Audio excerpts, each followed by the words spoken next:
আসসালামু আলাইকুম। আজকে জুমার রাত্রে জুমার দিনে আপনি নবীজি সাল্লাল্লাহু আলাইহি সাল্লামের উপর এই দুরূদটা পড়বেন আর আপনার সাথে সাথে গুনাহ মাফ হয়ে যাবে। যেমনটা হযরতে আবু বকর সিদ্দিক রাদিয়াল্লাহু তাআলা আনহু বলেছেন। আবু বকর সিদ্দিককে যার সওয়াব এক পাল্লায় রাখলে অপর পাল্লায় গোটা দুনিয়ার সব মানুষের সওয়াব রাখলেও তার সমান হবে না। আবু বকর একজন আর এই উম্মতের কোটি কোটি মানুষ, নবী থেকে কিয়ামত পর্যন্ত যত মানুষ যত সোয়াব সব এক পাল্লায় রাখা হবে, অপর পাল্লায় শুধুমাত্র আবু বকরের সোয়াব রাখা হবে। আবু বকর রাদিয়াল্লাহু তাআলা আনহুর সোয়াবের পাল্লা ভারী হয়ে যাবে। এই মহামানব বলতেছেন যে নবীজির উপর দুরূদ পড়লে গুনাহ মাফ হয় কেমনে জানো?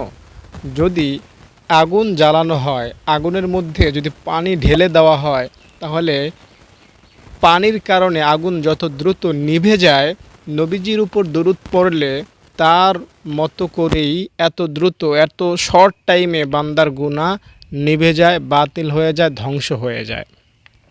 দুরূদ শরীফ পড়বেন তো? দুরূদ শরীফ পড়লে আপনার গুনাহ এত ইজি মাফ হবে, এত সস্তায় মাফ হবে, এত শর্টকাট পদ্ধতিতে মাফ হবে, যেটা ভাষায় বলে কেউ বোঝাতে পারবে না। দুরূদ শরীফ পড়লে আপনার গুনার মধ্যে আগুন লেগে যায়, সব শেষ হয়ে যায়। দুরূদ শরীফ হলো এমন একটা আমল যেটা পড়লে আপনার সগীরা গুনাহ মাফ হবে, কবিরা গুনাহ মাফ হবে, আপনার জানা গুনাহ অজানা গুনাহ সব গুনাহ মাফ হবে। হযরতে আলী রাদিয়াল্লাহু তাআলা আনহু বলেছেন কি জানেন? যদি সুবহানাল্লাহ, আলহামদুলিল্লাহ, আল্লাহু আকবার এগুলো না থাকতো, যদি নবীজি এগুলো না বলতেন আমাদেরকে, তাহলে এগুলো বাদ দিয়ে আমি অল টাইম সব সময় নবীজির উপর দুরূদ সালাম পড়তে থাকতাম। কে বলেছেন? আলী রাদিয়াল্লাহু তাআলা আনহু কে জানেন? ইসলামের চতুর্থ খলিফা, নবীজির জামাই। আল্লাহু আকবার। আরেকজন সাহাবীর কথা বলি, হযরতে উবাই ইবনে কাব বললেন, ইয়া রাসূলুল্লাহ, কোনো জিকির আজকারি আজ থেকে আমি করব না, শুধু দুরূদ আর দুরূদ, দুরূদ আর দুরূদ। নবীজি বললেন, সমস্যা নাই, আল্লাহ তোমার গুনাহ সব মাফ করে দেবেন, তোমার সমস্যা আল্লাহ দূর করে দেবেন। দুরূদ শরীফ পড়বেন আর আপনার গুনাহ মাফ হবে না, এটা কেউ যদি বলে, আমি বলবো সে 100% মিথ্যা বলেছে। দুরূদ শরীফের সাথে গুনাহ মাফ হওয়ার সবচেয়ে বড় সম্পর্ক। পানিতে কেউ যদি ডুব দেয় আর দুনিয়ার সব মানুষও যদি বলে যে লোকটা ভিজে নেয়, এটা বিশ্বাস করার মতো না। আপনি দুরূদ আপনার মুখ থেকে বের করবেন, গোটা দুনিয়ার সব আলেমও যদি বলে আপনার গুনাহ মাফ হবে না, আমি বলবো এটা বিশ্বাস করার মতো না, আর এটা কেউ বলবো না। সমস্ত উলামায়ে কেরাম বলেন দুরূদ শরীফ পড়লে বান্দার গুনাহ মাফ হয়ে যায়। তাই আল্লাহ তাআলার রহমত পেতে নবীজির উপর এই জুমার দিনে, এই জুমার রাত্রে দুরূদ শরীফ পড়ুন। আল্লাহ তাআলা যে কত দয়ালু আপনি জানেন না। আল্লাহ তাআলা যখন জাহান্নামীদেরকে জাহান্নাম থেকে বের করতে থাকবেন, তখন শয়তান উকি দিয়ে আল্লাহ তাআলার রহমতের দিকে তাকিয়ে থাকবে, না জানি আল্লাহ আমাকেও মাফ করে দেয়। শয়তান, মিস্টার ইবলিস যে আমাদেরকে ধোঁকা দেয়, এই মিস্টার ইবলিস আশান্বিত হবে, আশাবাদী হবে, যে মনে হয় আল্লাহ আমাকেও জাহান্নাম থেকে বের করে দেবেন। আল্লাহ তাআলার রহমত এত বিশাল, এত বিশাল, আপনি শুনলে হয়রান হয়ে যাবেন। আল্লাহওয়ালাদের সাথে আল্লাহ তাআলা মাঝে মধ্যে প্রেমময় কথা বলতেন। আল্লাহ তাআলা তার ওলিদের সাথে, বন্ধুদের সাথে মাঝে মধ্যে এলহামভাবে কথা বলতেন।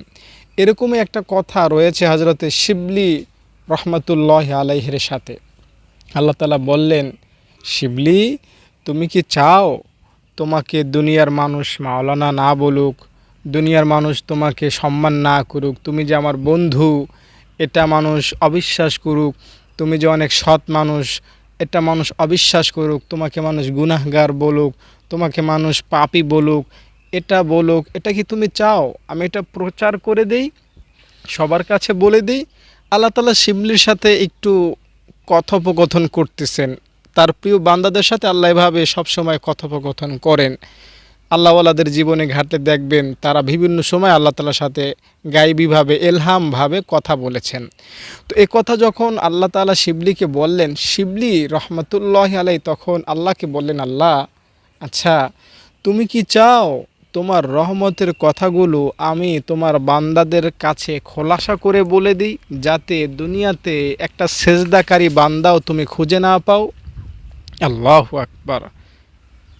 অর্থাৎ আল্লাহ তাআলার রহমত এত বড় যে শিবলি যদি খোলাসা করে একদম পরিষ্কার করে মানুষকে বলে দেয়, তাহলে মানুষ আল্লাহ তাআলার রহমত দ্বারাই জান্নাত পাবে, ক্ষমা পাবে, নামাজ রোজা লাগবে না।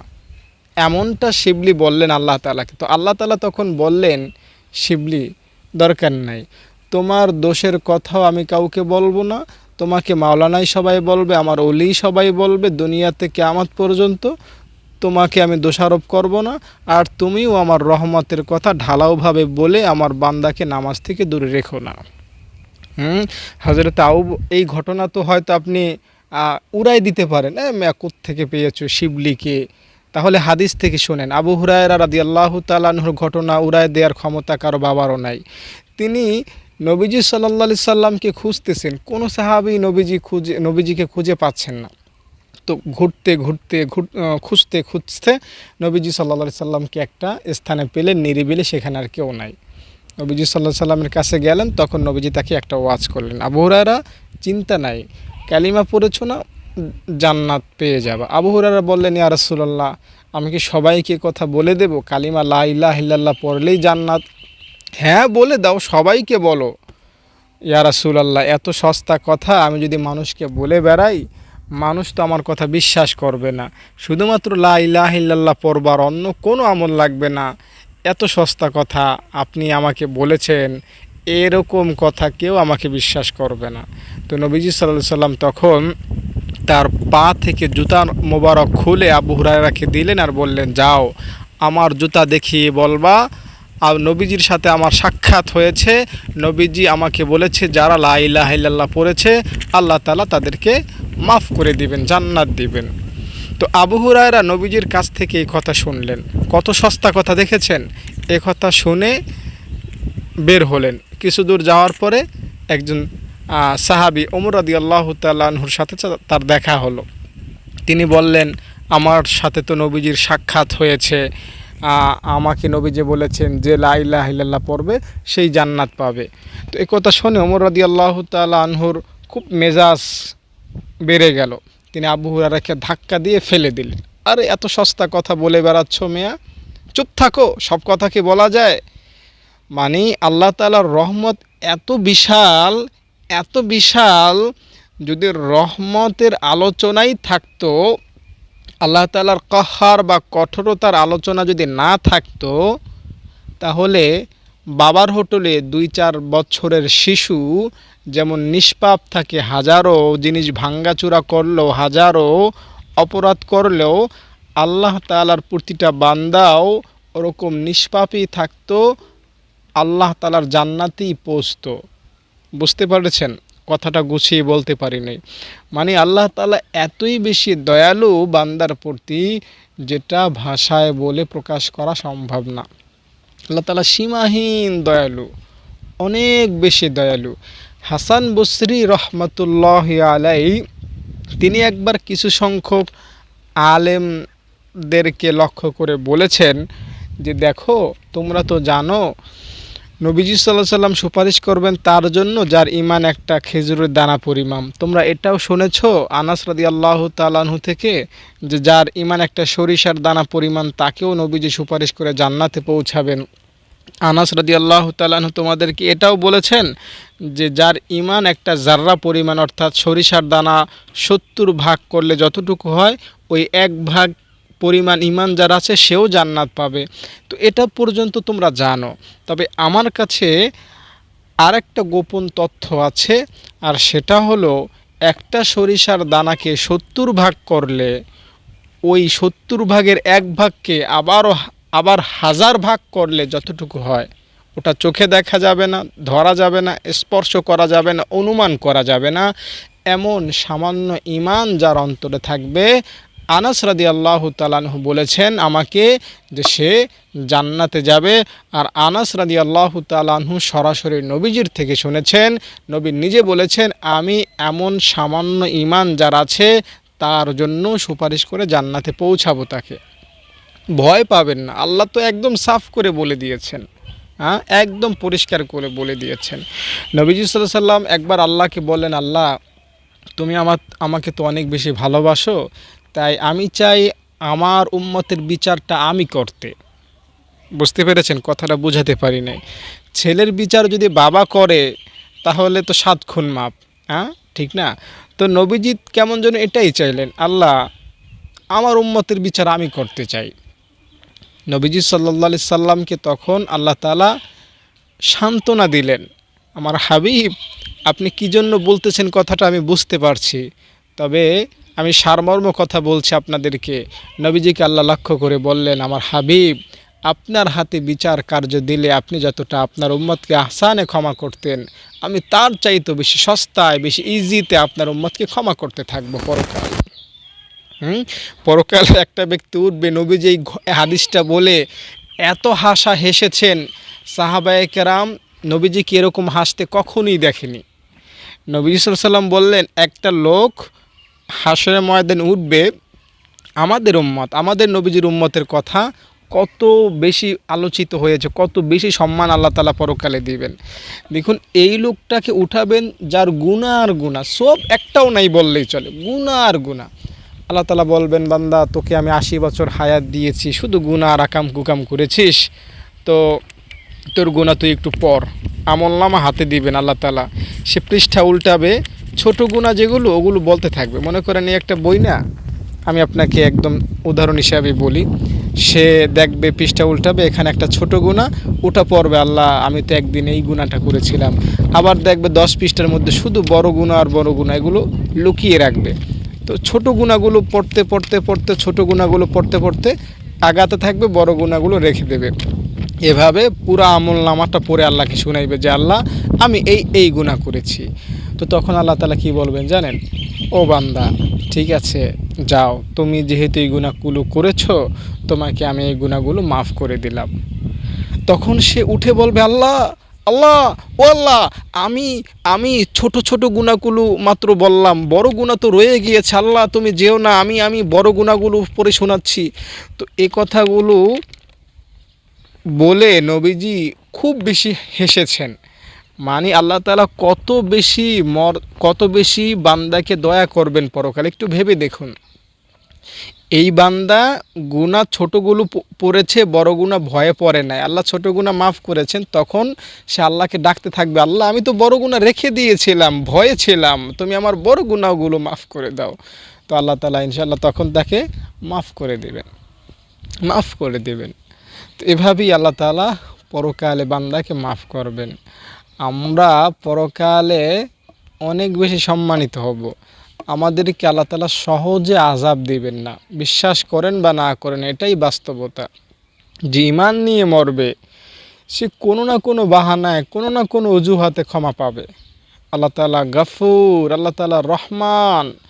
একটা হাদিস আপনাকে শোনাই। জাহান্নামীদেরকে আল্লাহ তাআলা একটা সময় এভাবে মাফ করবেন যে জাহান্নামীরা যারা মুমিন এবং যারা কাফের, তাদের মধ্যে একটা সময় পর্দা থাকবে, আড়াল থাকবে। তো একটা সময় আল্লাহ তাআলা এই পর্দাকে উঠায়া দিবেন। কে মুমিন কে আপনার কাফের কোনো ভেদাভেদ নাই। এ কথাটা ইমাম গাজালি রহমতুল্লাহ বলেছেন। তো তিনি বলতেছেন এই পর্দাটা যখন উঠে যাবে তখন কাফেররা, ফেরাউন টাইপের যারা, তারা আমাদের নবীর উম্মত যারা অনেক গুনাহ করেছে, গুনাহের কারণে মানে জাহান্নামে ফেরেশতারা আগেই টেনে টেনে নিয়ে গিয়েছে। দেখুন নবীজি সাল্লাল্লাহু আলাইহি সাল্লাম কয়জনকে সেভ করবেন? একা মানুষ, নবীজির কোটি কোটি উম্মত, যারা একদম অনেক বেশি গুনাহ করে ফেলেছে না, তারা আগে জাহান্নামে চলে যাবে, এদেরকে নবীজি সেভ করতে পারবেন না। বুঝতে পেরেছেন? তো এদেরকেও নবীজি একটা সময় জাহান্নাম থেকে বের করবেন। তো কিছু মানুষ থেকে যাবে, জাহান্নামে পুড়তে থাকবে। তো এমন সময় ওই জাহান্নামী কাফেররা আমাদের নবীর উম্মতদেরকে লক্ষ্য করে বলবে, আরে মিয়া মুহাম্মদ নবীর উম্মত হয়েছ, আমরা নাম কাফের ছিলাম, জাহান্নামের শাস্তি ভোগ করতেছি, যুক্তিতে সবাই মেনে নেবে, তোমরা মুসলমান হইয়া জাহান্নামে এখনও পড়তেছো। এই কথা তাদের দিলে গিয়ে আঘাত হানবে। আরে আমাদের সম্পর্কে এমন কথা বলতেছে। আল্লাহকে বলবে, আল্লাহ জাহান্নামের শাস্তি দিচ্ছ ভালো কথা, এই কাফেরদেরকে আমাদেরকে দেখাইলা কেন? এখন তারা আমাদেরকে নিয়ে টিটকারি করতেছে, আমরা মুসলমান হইয়াও জাহান্নামে পড়তেছি, আমরা মুসলমান হইয়া তাহলে লাভটা হলো কি, এই কথা বলতেছে। তো তখন আল্লাহ তাআলা জিবরাইলকে পাঠাবেন, জিবরাইল যা, আজ ফাইনাল বিচার হবে, জাহান্নামে একটা ইমানদারও আজ থাকবে না, একদম ভালো করে চিরুনি অভিযান দিয়ে বের করে আনবি সব ইমানদারকে। জাহান্নাম তো বিশাল, উপর থেকে একটা পাথর যদি নিচে ছেড়ে দেন, কয় বছর লাগবে নিচে পড়তে জানেন? 70 বছর। 50 তলা বিল্ডিংয়ের উপর থেকে যদি মনে করেন একটা পাথর ছাড়েন, নিচতলায় পড়তে কয় ঘন্টা লাগবে? 10 সেকেন্ডও লাগবে না, ঠিক না? তো জাহান্নাম তাহলে কয়শতলা বিল্ডিংয়ের সমান, একটু ভেবে দেখুন। এত বিশাল হবে জাহান্নাম। তো ভালোভাবে অভিযান দিয়ে জিবরাইল সব ইমানদার জাহান্নামীদেরকে বের করে আনবে। আল্লাহ তাআলা তাদেরকে জান্নাতে ঢুকাইয়া দিবেন এভাবে যে তারা জাহান্নামের শাস্তি এখনও ভোগ করার যোগ্য, মানে তাদের গুনার এখনও অনেক রয়ে গিয়েছে আর তাদের সওয়াব নাই। তো তখন আল্লাহ তাআলা তাদের আমলনামা হাতে নেবেন এবং আল্লাহ তাআলা তাদের গুনাহগুলো মোচন করবেন। তাদের সওয়াব নাই, জান্নাত পাওয়ার কোনো যোগ্যতা তাদের নাই, কিন্তু আল্লাহ তাআলা বিশেষ রহমত দিয়ে তাদেরকে জান্নাতে ঢুকায় দিবেন, পাস করাইয়া দিবেন। ফেল ছাত্র কিন্তু পাস হয়ে গিয়েছে। হয় না, অনেক সময় দেখা যায় একটা ছাত্র প্রতিদিন স্কুলে আছে, নিয়মিত ক্লাস করে, সে 2-3 বছর ধরে ক্লাস 3তেই আছে, 4-এ আর উঠতে পারতেছে না। তো শিক্ষকরা একটু অনুগ্রহ করলো যে ছাত্রটা তো 30 পেয়েছে বার্ষিক পরীক্ষায়, গত বছরও 4-এই ছিল, 3তেই ছিল, এখন আমরা একটু উঠাই দিই তাকে। তো শিক্ষকরা মিলে তাকে পাশ করাইয়া দিল। তো আল্লাহ তাআলাও পরকালে এমনই করবেন যে বান্দার তো আসলে জান্নাত পাওয়ার কোনো যোগ্যতা তার নাই, কিন্তু আল্লাহ তাআলা তাদেরকে পাশ করে জান্নাতে দিয়ে দেবেন। ইমাম গাজ্জালী রহমতুল্লাহি আলাইহি বলেন, হায় পরকালে যদি এই ফেল হওয়া সত্ত্বেও আল্লাহ আমাকে পাশ করে জান্নাত ঢুকায় দিতেন।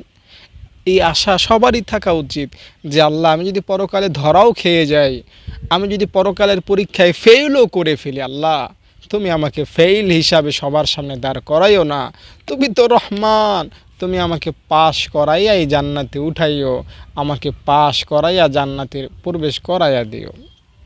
আল্লাহ, আল্লাহ কত বড় মেহেরবান, কত বড় দয়ালু তিনি। তার কাছে আপনি দয়া চাইলে, তার কাছে আপনি অনুগ্রহ চাইলে, ক্ষমা চাইলে, তিনি বান্দাকে ইজি ক্ষমা করেন, সস্তায় ক্ষমা করেন, সহজে ক্ষমা করেন, একদম সহজে ক্ষমা করেন। দেখুন, নবীজি সাল্লাল্লাহু আলাইহি সাল্লাম বিচার কার্য নিজের হাতে চেয়েছিলেন। আমার উম্মতকে আমি বিচার করব। নবীজি সাল্লাল্লাহু আলাইহি সাল্লাম, দেখুন একটা কথা কি, নবীজি সাল্লাল্লাহু আলাইহি সাল্লাম আল্লাহ তাআলার হুকুম লঙ্ঘন করলে, বিশেষত নামাজ কেউ যদি লঙ্ঘন করে, এটা নবীজি পছন্দ করেন না। নবীজি সাল্লাল্লাহু আলাইহি সাল্লামের হাতে যদি বিচার যেত, তাহলে আমার মনে হয় উম্মত বেশি আরও জাহান্নামে যেত। কারণ নবীজি সাল্লাল্লাহু আলাইহি সাল্লাম তো দয়ালু, অবশ্যই দয়ালু, তবে আমাদের রব মহান আল্লাহ তাআলার চাইতে বেশি দয়ালু তিনি না। তিনি যখন দেখতেন, আরে তুই আমার কেমন উম্মত, আমি এত নামাজের কথা বলে এসেছি, তোর আমলনামায় তো কোনো নামাজই নাই। তো নবীজি সাল্লাল্লাহু আলাইহি সাল্লাম কিন্তু আপনার উপর তখন দয়া একদমই করতেন না। তো আল্লাহ তাআলার হাতে বিচার কার্য রেখেছেন, আল্লাহ তাআলা আমাদের উপর দয়া করবেন বলেই আল্লাহ তাআলা আমাদেরকে বেশি মাফ করবেন। এ কারণেই আল্লাহ তাআলার কাছে বিচারের দায়ভার রয়েছে। বুঝতে পেরেছেন? দেখুন, পরকাল আল্লাহ তাআলা কেমন বিচার করবেন? একদম সস্তা বিচার করবেন। মনে করেন অপরাধী আপনি, খুব বেশি অপরাধী, কিন্তু আপনি তবু ক্ষমা পেয়ে যাবেন। কিভাবে? আপনাকে আল্লাহ তাআলা দাঁড় করাবেন, বিচারের কাঠগড়ায় দাঁড় করাবেন, বলবেন, বান্দা তোমার আমলনামায় তো দেখতে পাচ্ছি তুমি সুদ খেয়েছো। হ্যাঁ আল্লাহ, খেয়েছি। আচ্ছা বান্দা, তুমি তো মিথ্যা বলেছো 10,000। হ্যাঁ আল্লাহ, মিথ্যা বলেছিলাম। আচ্ছা, তুমি তো নামাজ পড়ো নাই 50,000 ওয়াক্ত। হ্যাঁ আল্লাহ, আমি পড়ি নাই। আচ্ছা বান্দা, তুমি তো 500 ফরজ রোজা রাখো না। হ্যাঁ আল্লাহ, আমি রাখি নাই। আচ্ছা, তুমি তো 10 লক্ষ বার বেপর্দায় চলেছো, পরনারী দেখেছো। হ্যাঁ আল্লাহ, আমি দেখেছি। এভাবে আল্লাহ বলবেন আর সে স্বীকারোক্তি দেবে, হ্যাঁ আল্লাহ, আমি করেছি। তো আল্লাহ তাআলা সর্বশেষ বলবেন, আচ্ছা কেন করেছিস? আমি না এগুলো বারণ করলাম করতে, আমি না নিষেধ করেছি, নিষেধ করা সত্ত্বেও তুই করলি কেন? তো তখন সে বলবে, আল্লাহ আমি কি এটা ইচ্ছাই করেছি?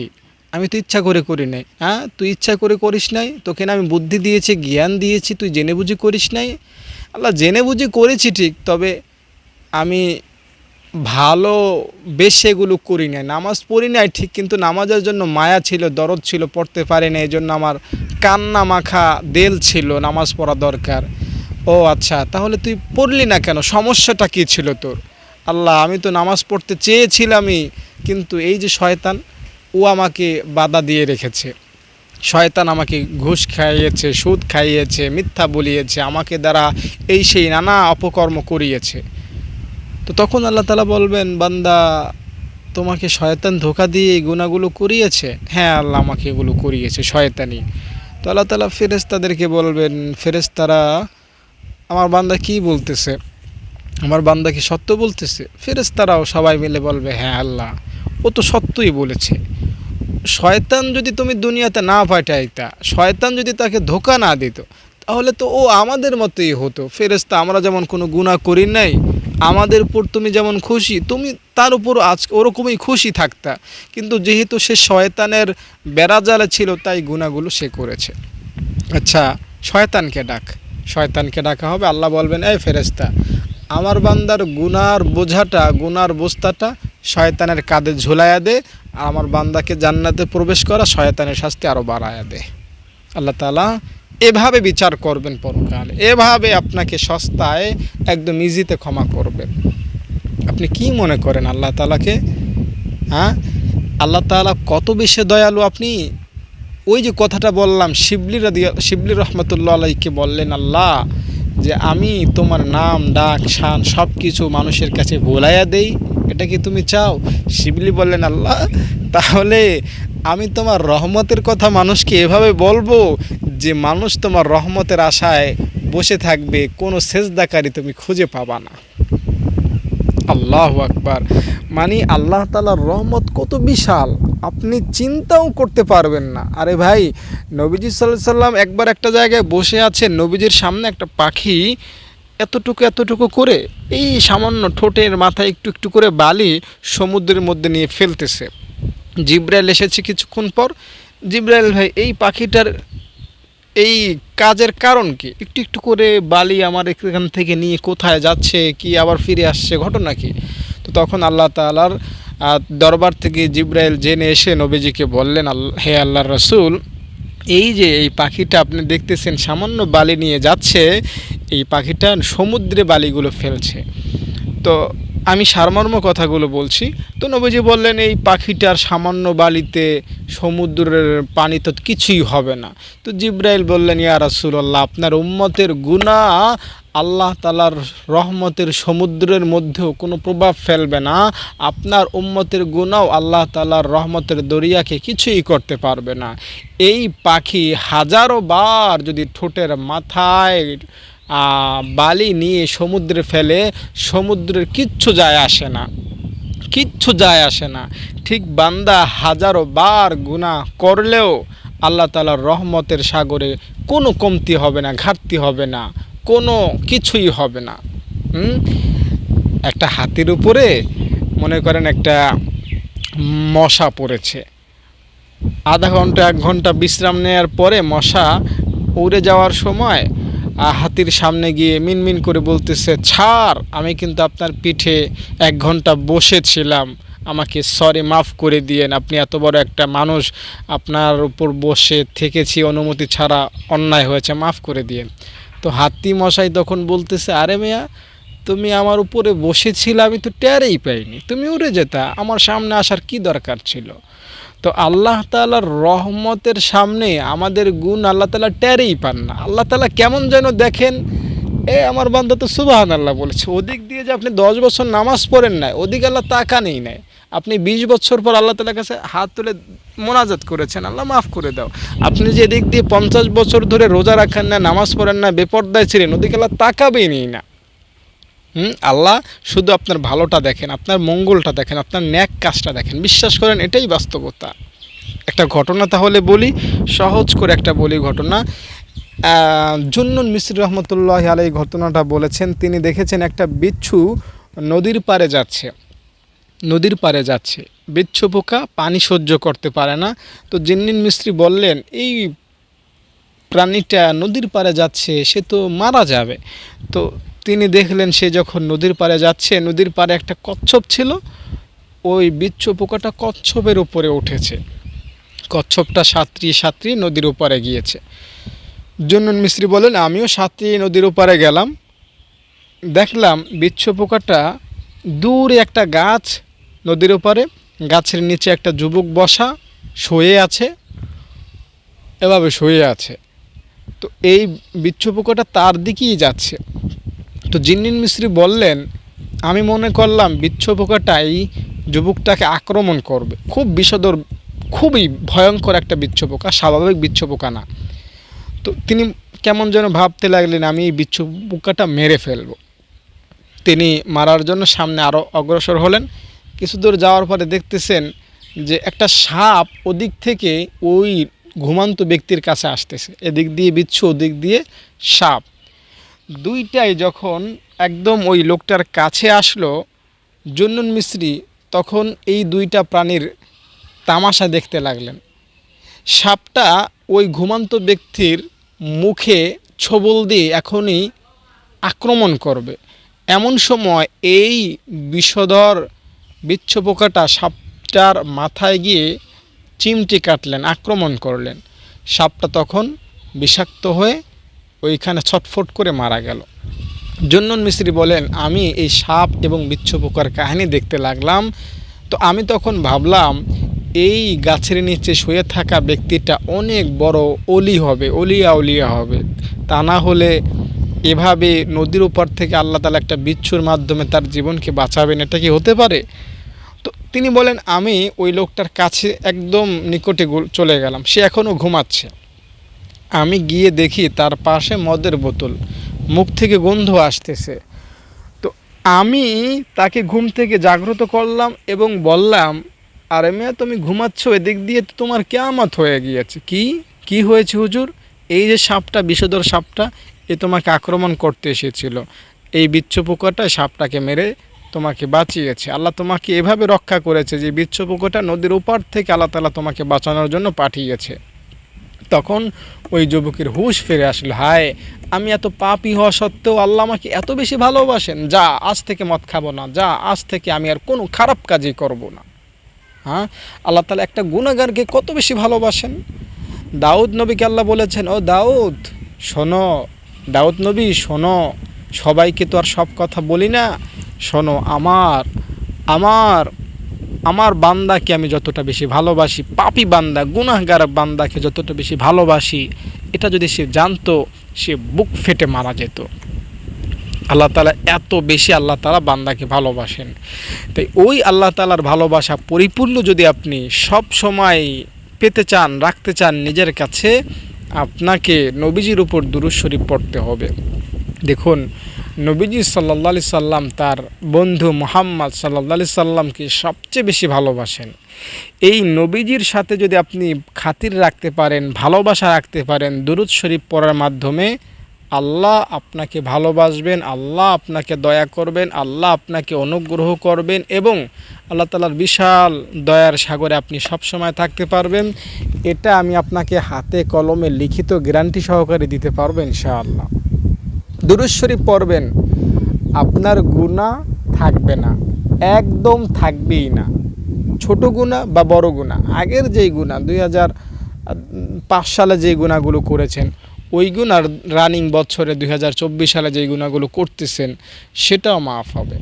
দুরূদ শরীফের এত ক্ষমতা। কোন দুরূদ শরীফ পড়বেন? একটা দুরূদ আছে, দুরূদটা আমি আপনাদের সাথে শেয়ার করব।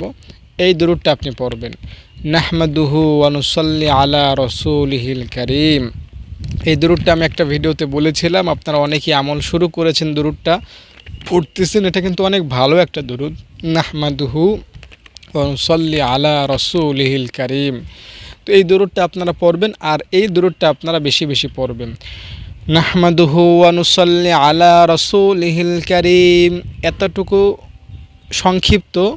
এই দুরূদটার প্রথম মূল অংশ হলো এতটুকু, আর এই দুরূদটার পূর্ণ রূপ হলো এরকম: নাহমাদুহু ওয়া নুসাল্লি আলা রাসূলিহিল কারীম ওয়া আলা আলিহি ওয়া আসহাবিহি ওয়া আতবাইহি হামালাতিদ্দীনিল কাওয়িম। পুরাটা যারা পারবেন না তারা শুধুমাত্র পড়বেন নাহমাদুহু ওয়া নুসাল্লি আলা রাসূলিহিল কারীম। জুমার রাতে, জুমার দিনে বেশি বেশি পড়বেন। আর আসরের নামাজের পর এটা পড়বেন: আল্লাহুম্মা সাল্লি আলা মুহাম্মাদিন নবিয়্যিল উম্মিয়্যি ওয়া আলা আলিহি ওয়া সাল্লিম তাসলিমা। ৮০ বছরের গুনাহ মাফ হবে, ৮০ বছর আমল করার সওয়াব হবে। জুমার দিন আসরের নামাজের পর এই দুরূদটা ৮০ বার পড়বেন, ঠিক আছে? তো দর্শক, আশা করে যে কথাগুলো বললাম এই কথাগুলো মনের মধ্যে জায়গা দিবেন, রাখবেন, মনে রাখবেন, স্মরণে রাখবেন, তাহলে গুনাহ নিয়ে কখনো ভয় পাবেন না। আর আল্লাহ তাআলা গুনাহ নিয়ে ভয় পেতে নিষেধ করেছেন। হ্যাঁ, গুনাহ নিয়ে ভয় পেতে আল্লাহ নিষেধ করেছেন। আল্লাহ বলেছেন, বান্দা গুনাহ করেছিস যে এখন মাফ চাবি, আমি তোকে মাফ করে দেবো। আমি তোকে মাফ করব না, তুই অনেক গুনাহ করেছিস তাই ভয়ে আছিস, এটা কিন্তু আমি বান্দা পছন্দ করি না। হ্যাঁ, এটা আল্লাহ তাআলা অনেক বেশি অপছন্দ করেন। ওলামায়ে কেরাম বলেন, হাদিসের কথা হলো, আপনি গুনাহ করেছেন, এখন ভয়ে আছেন যে না আল্লাহ আমাকে মাফ করবেন না, এই ভয় পাওয়াটা হলো সবচেয়ে বড় গুনাহ। এর চাইতে বড় গুনাহ খুব কমই আছে। আপনি গুনাহ করেছেন, এতদিন নামাজ পড়েন নাই, জিনা করেছেন, ঘুষ খেয়েছেন, এখন ভয়ে আছেন, না আমি এত বড় গুনাহ করেছি, আল্লাহ তাআলা আমাকে মাফ, মানে আপনি কেমন যেন আল্লাহ তাআলার বিশাল দয়ার সাগরকে অবিশ্বাস করতেছেন যে না আমার এত বড় গুনাহ কি মাফ হতে পারে। এটা আল্লাহ তাআলা একদম সাফ নিষেধ করেছেন। বান্দা, তোর গুনাহ যত বড়ই হোক, আমি ফেরাউনকে অফার করেছিলাম তাকে মাফ করব, তোর গুনাহ তো পুঁটি মাছের মতো, তোকে আমি মাফ করেই দেবো, মাফ চা একবার। তাই হতাশ হবেন, আল্লাহ তাআলার কাছে মাফ চাইবেন, দুরূদ শরীফ বেশি বেশি পড়বেন। আপনি যদি আমার ছাত্রীদের দান করতে চান অবশ্যই আমার সাথে যোগাযোগ করবেন। একদিনের খাবার ব্যবস্থা করবেন, 2 দিনের খাবারের ব্যবস্থা করবেন। সকালে, বিকালে, রাত্রে, সকাল, দুপুর, রাত্রে 3 বেলা আমার ছাত্রীরা খাচ্ছেন। তো প্রতিদিন 3000 টাকার মতো খরচ হচ্ছে, সম্পূর্ণ ফ্রিতে তারা খাচ্ছে। এই টাকাটা আপনারাই দিচ্ছেন বিকাশে, নগদে, ব্যাংকে। তো আপনারা যদি এই টাকাটা দেয়া অফ করে দেন তাহলে আমার ছাত্রীরা অনেকটা হতাশ হবে, আমিও ঘাবড়ে যাব, বিপদে পড়ব। তাই আপনারা নিয়মিত দান করবেন। বছরে 365টা দিন হয়, তো আপনি 2 দিন 3 দিনের খাবারের ব্যবস্থা যদি করে দেন আমাদের ছাত্রীদের জন্য, অনেক এটা ভালো হবে। যারা দিয়েছেন তো আলহামদুলিল্লাহ, যারা দেন নাই তারা আমার সাথেও যোগাযোগ করবেন। হোয়াটসঅ্যাপে ফোন দিলে আমাদের মাদ্রাসা আপনি দেখতে পারবেন, ইমোতেও দেখতে পারবেন। তাই আশা করি আমাদের ছাত্রীদের সাথে থাকবেন, পাশে থাকবেন, ইনশাল্লাহ কিয়ামত পর্যন্ত সদগায়ে জারি হিসাবে সওয়াব পাবেন। ভালো থাকেন, নিরাপদে থাকেন। আসসালামু আলাইকুম।